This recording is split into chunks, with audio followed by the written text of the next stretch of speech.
सिंह धामी आज चंपावत के दौरे पर रहेंगे, जहां पर सीएम आपदा प्रभावित इलाके का हवाई सर्वे करेंगे और हवाई सर्वे के बाद अधिकारियों के साथ बैठक कर राहत कार्यों की सीएम धामी जानकारी लेंगे।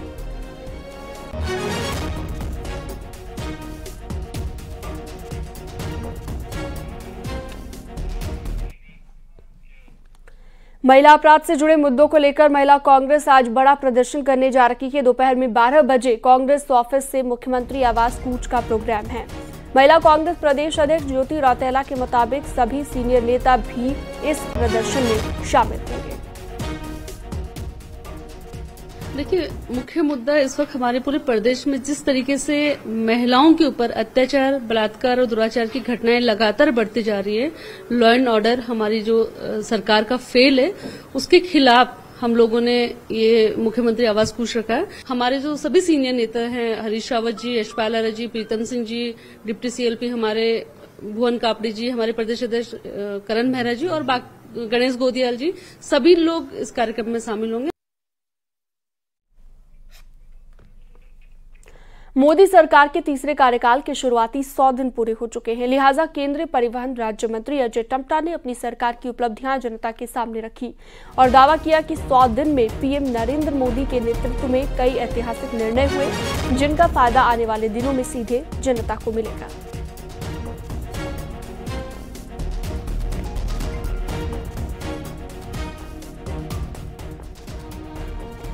मंत्रालय भी है। ये जो 100 दिन में हमने 15 लाख करोड़ का निवेश किया है, इससे सभी वर्गों को बहुत बड़ा लाभ पूरे देश भर के अंदर हुआ है। और पिछले 10 वर्षों के अंदर जिस प्रकार से भारत का दृश्य बदला है पूरी दुनिया के अंदर, ये 100 दिन के अंदर उसको और ताकत बल देने का काम किया है। बीजेपी राज्यसभा सांसद कल्पना सैनी ने हरिद्वार में राहुल गांधी पर निशाना साधते हुए कहा कि राहुल गांधी बोलते हुए सभी सीमाएं पार करते हैं। उन्होंने देश के प्रधानमंत्री का अपमान किया। विदेश में जाकर उन्होंने ओबीसी वर्ग के साथ ही सनातन धर्म का भी अपमान किया है और सिख समुदाय को लेकर उनकी तरफ से झूठ बोला गया। वैसे तो राहुल गांधी बोलते समय सदा ही सीमा पार करते हैं। देश के प्रधानमंत्री तक का सम्मान वो नहीं कर सकते हैं। इससे भी बड़ी बात कि विदेश में जाकर अमेरिका में वो जिस तरह की बातें करते हैं, वो सनातन धर्म के लिए भी बोलते हैं। पूरा झूठ वो ये भी बोलते हैं कि सिख समुदाय को भारत में अपने 5 चिन्हों को प्रयोग करने में परेशानी होती है। पौड़ी जिले में डेंगू के केस लगातार बढ़ते जा रहे हैं। स्वास्थ्य विभाग की रिपोर्ट के मुताबिक अब तक जिले में 68 डेंगू के मामले सामने आ चुके हैं। कोटद्वार में डेंगू के सबसे ज्यादा 42 मामले अब तक सामने आए। इसी तरह से यमकेश्वर में 18, श्रीनगर में 4, रिखणी खाल में 2 और पौड़ी और पाबो में 1-1 मामला सामने आया। स्वास्थ्य विभाग डेंगू की रोकथाम के लिए प्रभावी कदम उठा रहा है। नगर निगम और नगर पालिका और नगर पंचायत के साथ मिलकर जिले के अलग अलग इलाकों में फॉगिंग की जा रही है। साथ ही लोगों को डेंगू से बचने के लिए गंदा पानी जमा नहीं होने देते। फुल स्लीव के कपड़े पहनने के लिए भी कहा गया है। मच्छरदानी इस्तेमाल करने की सलाह भी दी जा रही है।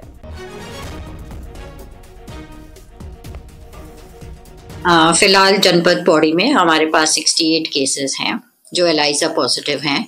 उसमें सबसे ज्यादा दुगड्डा ब्लॉक में हमारे 42 और यमकेश्वर में 18 केसेस हैं।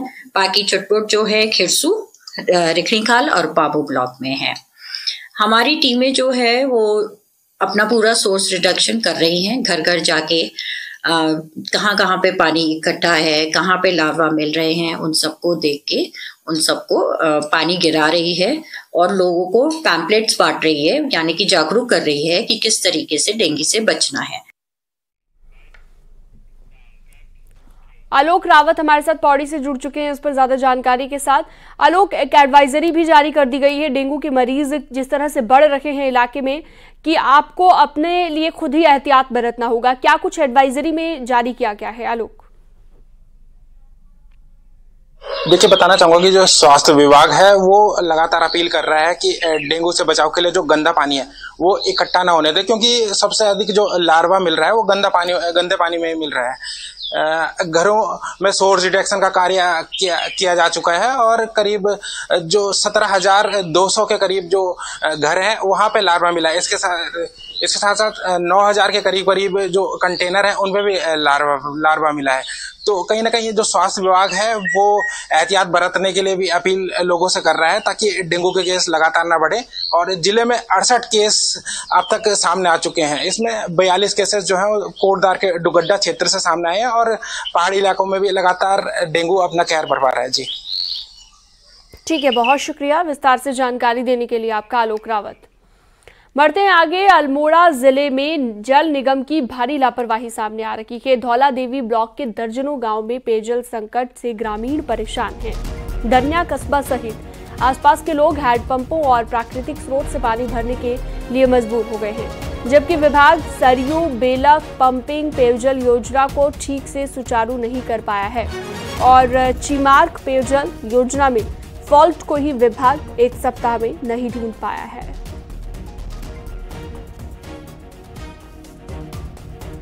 हमारा जो कहते हैं स्टाफ और क्या कहते हैं जो हमारे कॉन्ट्रैक्टर हैं वो लगातार लगे हुए हैं, जो ऑपरेशन मेंटेनेंस कॉन्ट्रैक्टर हैं, और उसमें जो 100 m की जो ROI लाइन है उसमें से पानी हमने चालू भी कर दिया है। और जो हमारा ये कहते हैं जो इन्फिल्ट्रेशन वाले हैं उसमें विद्युत सप्लाई के कारण जो है उसमें पंपिंग बाधित है। तो उसमें मेरा जो है लगातार जो है जो हमारे विद्युत के जो एक्शन साहब हैं यहाँ उनसे भी हमसे लगातार संपर्क किया जा रहा है और उनकी टीम कल गई भी थी और उसमें विद्युत सप्लाई चालू होते ही उससे पंपिंग चालू हो जाएगी। किशन जोशी अल्मोड़ा से हमारे साथ लाइव जुड़ चुके हैं इस पर ज्यादा जानकारी के साथ। जल निगम अभी तक फॉल्ट को ही किशन नहीं ढूंढ पा रहा है। वाकई एक लापरवाही भी से कहें तो गलत नहीं होगा। अभी क्या स्थिति है, क्या मांग है ग्रामीणों की, जरा बताइएगा। सिनम बरसात हुए 1 सप्ताह से अधिक का समय बीत गया है। सरयू बेलक पंपिंग पेयजल योजना पूर्ण रूप से बंद है। इनका दावा है कि हमने कुछ स्थानों पर पेयजल आपूर्ति कर दी है, लेकिन दनिया जैसे बड़े कस्बे में बिल्कुल पानी नहीं पहुंच पाया है। उसके अलावा दर्जनों गांव ऐसे हैं जहां पर पेयजल आपूर्ति बिल्कुल ठप है। चिमार्क तो एक ऐसी योजना है जिसमें विभाग 1 सप्ताह से फॉल्ट कहां हुआ है, कहां लाइन टूटी है, यही नहीं ढूंढ पाया। तो इससे अंदाजा लगा सकते हो कि जल निगम कितना गंभीर लोगों को पानी पिलाने के लिए है। और ऐसी एक नहीं दर्जनों पंपिंग पेयजल योजनाएं हैं जहां पानी टूटा हुआ है, ग्रामीणों तक पानी नहीं पहुंच पा रहे हैं। और कई जगह जो विभाग जब फॉल्ट ही नहीं ढूंढ पा रहा है तो फॉल्ट कैसे ठीक करेगा, लोगों को कैसे पानी पिलाएगा। जब अधिशासी अविंदा से बात हुई तो उसका कहना है कि साफ तौर पर हमारे पास न तो यही है न जेई है, अकेले में किस तरह से जो है लोगों को पानी पिला पाऊंगे, बड़ा संकट का सवाल है। तो कहीं न कहीं ग्रामीण बहुत ज्यादा परेशान है और लगातार डीएम को भी जो है ज्ञापन के माध्यम से कह रहे हैं कि अगर 1 सप्ताह में अगर उनको पानी नहीं मिल पाता है तो वो जो है आंदोलन के लिए बाध्य होगा। सिनम ठीक है, किशन जोशी बहुत शुक्रिया तमाम जानकारी विस्तार से देने के लिए। बढ़ते हैं आगे। राजधानी देहरादून भले ही करोड़ों रुपया खर्च करने के बाद भी स्मार्ट सिटी में तब्दील ना हो पाया हो, लेकिन अब 10 नए शहर बसाने की योजना पर युद्ध स्तर पर लगातार काम चल रहा है। शुरुआती फेज में 4 से 5 नए शहर बसाने पर फोकस किया जा रहा है और इसी को लेकर विस्तार से जानकारी हम आपको देंगे।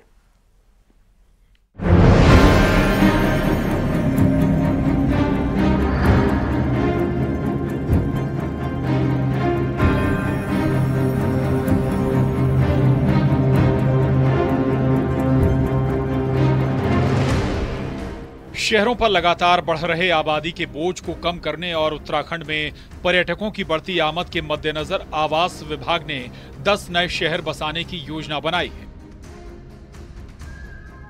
लंबे विचार विमर्श और जमीन की उपलब्धता के बाद तय हुआ है कि शुरुआती फेज में 4 नए शहर बसाने पर काम किया जाएगा।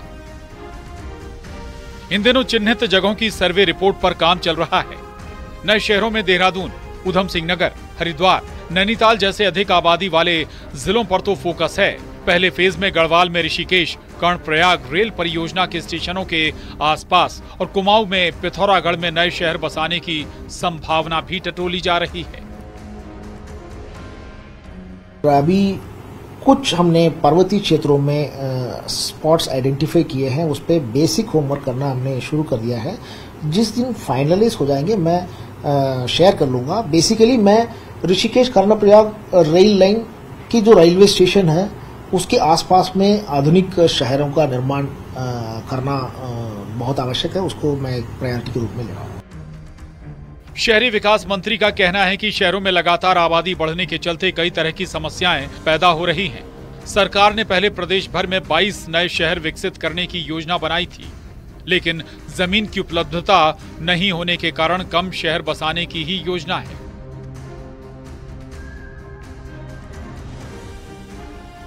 अभी सर्वे चल रहा है। शुरुआती फेज में जो जगह सबसे उचित और जरूरी पाई जाएगी, वहां से इसकी शुरुआत होगी।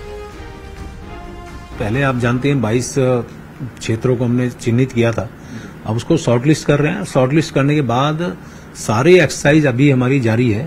अभी हम कोशिश कर रहे हैं कि इसमें अच्छी स्थिति में जब हम आएंगे, यानी कि पूरे प्रदेश भर में जहां बहुत सुटेबल लगेगा, जहां बहुत जरूरी लगेगा, और इसको हम पूरी जो हमारी स्टडी अभी चल रही है, एक्सरसाइज चल रही है, उसके बाद हम इसमें निर्णय लेंगे। योजना के मुताबिक नए शहर प्लानिंग के साथ आधुनिक सुविधाओं वाले होंगे। सरकार की सलाहकार कंपनी मैकेंजी इसके बेसिक सर्वे में जुटी हुई है। रिपोर्ट फाइनल होने के बाद Uttarakhand investment and infrastructure development board यानी UIIDB को इनके निर्माण की जिम्मेदारी दी गई है। न्यूज़ 18 के लिए देहरादून से सुनील नवप्रभात की रिपोर्ट।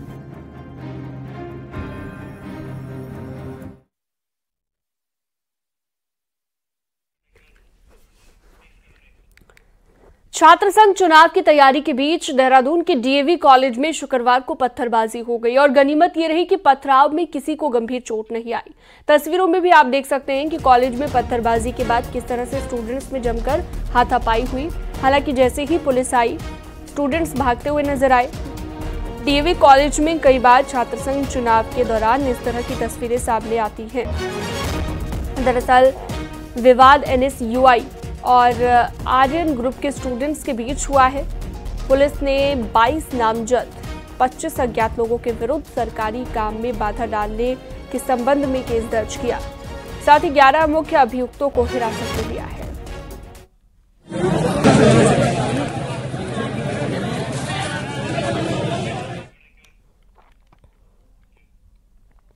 हल्द्वानी में नैनीताल दुग्ध संघ के अध्यक्ष मुकेश बोरा के घर की कुर्की की गई है। पुलिस ने हल्द्वानी में किराए के कमरे और चूरी गाड़ में पैतृक घर पर कुर्की की है। बोरा के खिलाफ लालकुआं कोतवाली में मामला दर्ज किया गया है। मुकदमा दर्ज होने के बाद मुकेश बोरा फरार चल रहा है। उस पर महिला कर्मी के यौन शोषण और बच्ची के साथ छेड़खानी करने का आरोप लगा है।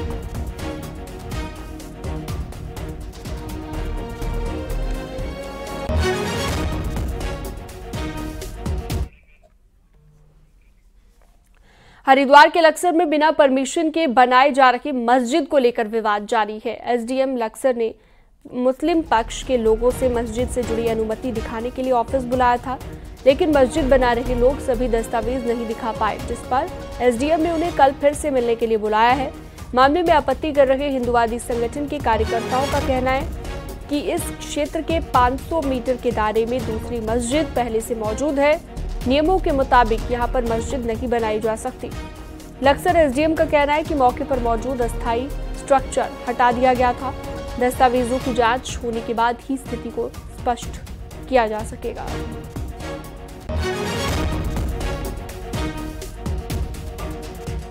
बना हुआ था, जिसको नैनीताल हाई कोर्ट के आदेश के अनुसार उप जिलाधिकारी कार्यालय के द्वारा तोड़ दिया गया था। उसके एवज में वो लोग जो इधर में लोग हैं दूसरी जगह मस्जिद का निर्माण करना चाह रहे हैं। उस समय से ही देखिए, जो भी शिकायत करता है उन्होंने झूठी शिकायत ये की कि हम वहाँ निर्माण कर रहे हैं, जबकि हम कोई निर्माण नहीं कर रहे। जो हमारी नमाज पढ़ने का स्थान टीन डाल करके बनाया हुआ है बरसों से, उसी में हम पढ़ रहे हैं। इस संबंध में मैंने तहसीलदार साहब को वहाँ पे भेजा था और अभी सारी चीज़ें क्लियर नहीं है कि उनका अपनी ज़मीन भी बना रहे हैं, ये भी जांच का विषय है। हम पैमाइश भी वहाँ पे करेंगे। फिलहाल हमने जो उन्होंने नया स्ट्रक्चर वहाँ पे, चाहे वो चद्दर डाली हो, कुछ डाला हो, वो तो हमने हटवा दिया था। राजधानी देहरादून के रायपुर थाना क्षेत्र में डोरोथी सीट पहाड़ी के साथ खत्म हो गई, तो अब फिर से इस स्थान को टूरिस्ट प्लेस बनाना एक बड़ी चुनौती बन गया है। एक रिपोर्ट आपको दिखाते हैं। नैनीताल के टिफिन टॉप में इसी पहाड़ी के ट्रीटमेंट पर फोकस शुरू किया गया है। 6 अगस्त को डोरथी सीट टूटकर जमींदोज हो गई। अभी भूवैज्ञानिकों की रिपोर्ट के आधार पर इनको बनाने का काम होने लगा है। पीडब्ल्यूडी को डीपीआर तैयार करने का टास्क दिया गया है। वहीं खास बात यह है कि नैनीताल में अंग्रेजों की दौर की डोरथी सीट सैलानियों के लिए बनाने पर भी विचार हो रहा है। आपके पास अभी भी बहुत स्पेस है। आप अगर बाईं तरफ को देखें बहुत स्पेस बकाया है, दाईं तरफ को इसको थोड़ा सा ड्रेस करके फिर दोबारा उसी तरह का प्लेटफॉर्म जो आज से 100-150 साल पहले बनाया गया था उसी तरह का एक व्यू पॉइंट यहाँ पे बनाया जाए, बशर्ते एक प्रॉपर ट्रीटमेंट हो। टिफिन टॉप की पहाड़ी का बड़ा हिस्सा गिरने के बाद खतरा टला नहीं। अभी भी पहाड़ी के कई हिस्सों में दायरे भविष्य के लिए खतरा बन रहा है। मिट्टी की फिलिंग बारिश के दौरान खतरे का अंदेशा दे रही है। हालांकि ट्रीटमेंट पर प्रशासन का पूरा जोर है। इसमें अलग अलग सुझाव आए हुए हैं। ये भी सुझाव आया है कि इसको थोड़ा सा हटके बना दिया जाए। दूसरा सुझाव आया है कि ओल्ड प्लेस पर ही उसमें रेस्टोरेशन का काम करने के बाद कोई लाइट स्ट्रक्चर वहाँ पर प्रिपेयर करें और रेस्ट्रिक्टेड एंट्री करवा दी जाए। तो सभी पर विचार विमर्श चल रहा है। उसमें जो अंतिम निर्णय होगा उसके अनुसार फिर आगे कार्रवाई करेंगे। बहरहाल नैनीताल का टिफिन टॉप का स्वर्णिम दौर रहा है। टूरिस्ट के लिए ये किसी कल्पना से कम नहीं था। डोरथी सीट तैयार हो गई है तो भी बीता दौर भले ही लौटाया न जा सके, लेकिन उसका एहसास जरूर कराया जा सकता है। नैनीताल से न्यूज़ 18 के लिए वीरेंद्र बिष्ट की रिपोर्ट।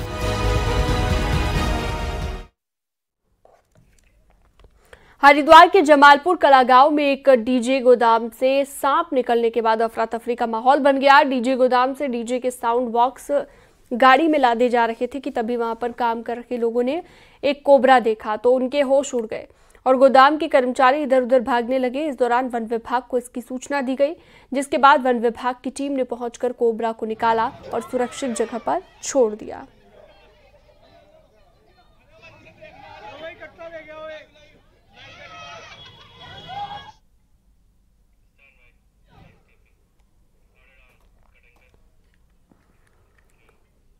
हल्द्वानी के गौलापार में 412 हेक्टेयर जमीन पर प्रस्तावित अंतर्राष्ट्रीय स्तर के चिड़ियाघर के बनने का रास्ता साफ हो गया है। सेंट्रल जू अथॉरिटी ने इसके मास्टर प्लान को मंजूरी दे दी है।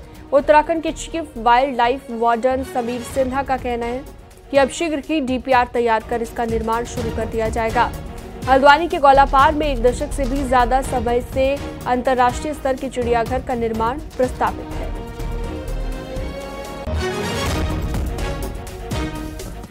हल्द्वानी चिड़ियाघर का जो मास्टर प्लान है उस पर निर्णय बहुत समय से विचाराधीन था और मुझे बताते हुए बेहद खुशी है कि उस मास्टर प्लान को स्वीकृति भारत सरकार की जो सेंट्रल जू अथॉरिटी है उससे प्राप्त हो गई है और अब बहुत जल्दी ही वहां का डीपीआर पूरा किया जा रहा है और जल्दी ही वहां पर निर्माण कार्य हम प्रारंभ करने की स्थिति में।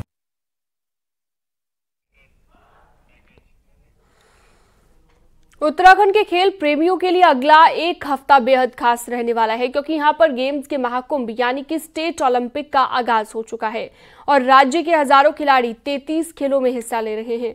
आखिर कहां पर ये खेल हो रहे हैं, रिपोर्ट में आपको दिखाते हैं।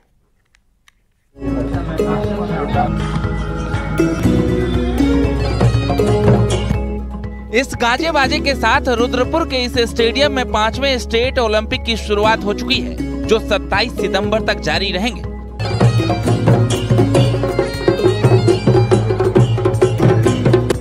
इस दौरान उत्तराखंड के 13 जिलों से आए 3000 से ज्यादा खिलाड़ी 20 से ज्यादा खेलों में अपना जौहर दिखाएंगे। 5वां राष्ट्रीय ओपन ओलंपिक खेल यहाँ पर हो रहे हैं। लगातार 27 तारीख तक कंटिन्यू हर ग्राउंड में आप देखिए, पूरे ग्राउंड में चारों तरफ सजे हुए हैं, सारे वेन्यू चल रहे हैं, सारे गेम यहाँ पर athletics, volleyball, football, wrestling, gymnastic, taekwondo, सारे खेल यहाँ पर जो है लगातार 27 तारीख तक चल रहे हैं। 27 तारीख को इसका भव्य समापन समारोह भी यहीं पर होगा। उत्साहित करने वाला वातावरण है। विभिन्न जिलों से उत्तराखंड के लोग यहाँ पर हमारे खिलाड़ी आए हैं। उनके चेहरे को देख के लगता है कि लोग पूरी तरह से जोश और खरोश से लबालब भरे हुए हैं। दरअसल राष्ट्रीय खेलों की मेजबानी से ठीक पहले हो रहे ये स्टेट ओलंपिक कई मायनों में बेहद अहम है।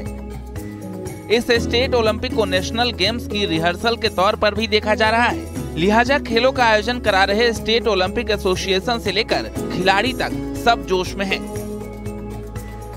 देश में युवा सरकार चल रही है, धामी जी के नेतृत्व में खेलों को बहुत प्रोत्साहन दिया जा रहा है और जितनी भी उत्तराखंड की प्रतिभाएं हैं, चाहे पहाड़ से हो, मैदान से हो, उनको निखारने के लिए हम स्टेट गेम का आयोजन करा रहे हैं। और स्टेट गेम्स काफी अच्छे तरीके से हो रहा है। यहाँ पे नेशनल गेम्स है, उसकी तैयारी हुई है। यहाँ पे काफी अच्छे तरीके से मैनेज हो रहा है। हमारी फुटबॉल की टीम है और हम जीतने आए हैं। यहाँ पे सारे लड़का अच्छा खेलते हैं, सबने मेहनत करी।